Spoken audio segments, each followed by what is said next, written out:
Here I have 6 circles stacked on top of each other, all with a radius of 1. The problem is, can we find the height of this pyramid shape? Based on the information that we have, do you think you can solve?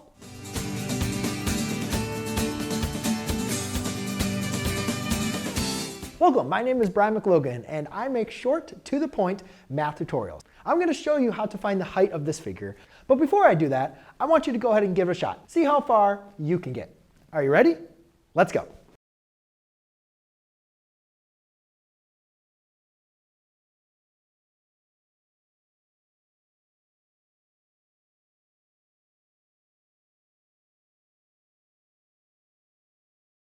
Okay, so here we go. Let's kind of get started into this. So what I did is I went over a lot of different pieces of information because immediately once I started looking, I'm like, we're trying to find the height, right? And we kind of have a problem because, we can go 1, 2, 3, 4, but we kind of get this issue here is in this kind of middle two sections. So what I immediately started looking into was triangles. And one thing I noticed is by creating these triangles, I create an equal angular and equal angle triangle, where all the angles are going to be 60 degrees and all the side lengths are equal. So therefore, now again, looking into trying to say, well, maybe can I use this formula? Well, that's not going to work unless I know the height, and I don't, or the height or the altitude, and I don't know the height or altitude of that triangle. So then I started looking, I said, well, maybe let's create a triangle like this, put these two triangles together and then draw a nice little perpendicular.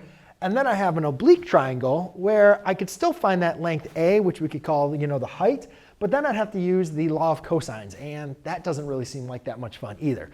So one thing you notice about this is, I have these equal angle triangles, and I can draw the smaller ones, or I can also get to a really nice big one. And when I draw a really big one, again, I have this 60-60, but what I did is I can draw this perpendicular bisector in here, which now creates a 30-60-90 triangle. And by knowing the 30-60-90 triangle, it helps my math a lot. It's going to help me a lot because I now know the relationships of the sides of this 30-60-90. If I just give a value to my short side, x, then the hypotenuse is 2x, and then this side is going to be x times the square root of 3. I also could use the Pythagorean theorem because I have a right triangle here. I could also use the Pythagorean theorem because you can see here, this side length is 2. And this side length is 1, 2, 3, 4. So I could use the Pythagorean theorem to find this side, either way. But if I kind of just know that this length is 2, so I replace x with 2,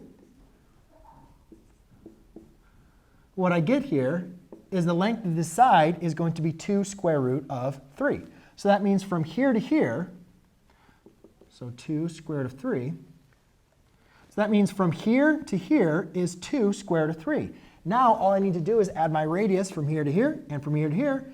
And my final answer, the height, is 2 plus 2 square root of 3. And there you go. If you're ready for the next problem, or you need more help with math, or would like to join me on a live stream for next time I go live, then please subscribe as I post new math tutorials every single day. Also, click the bell for notifications, and that'll let you know the next time I go live. Keep working hard and stay curious.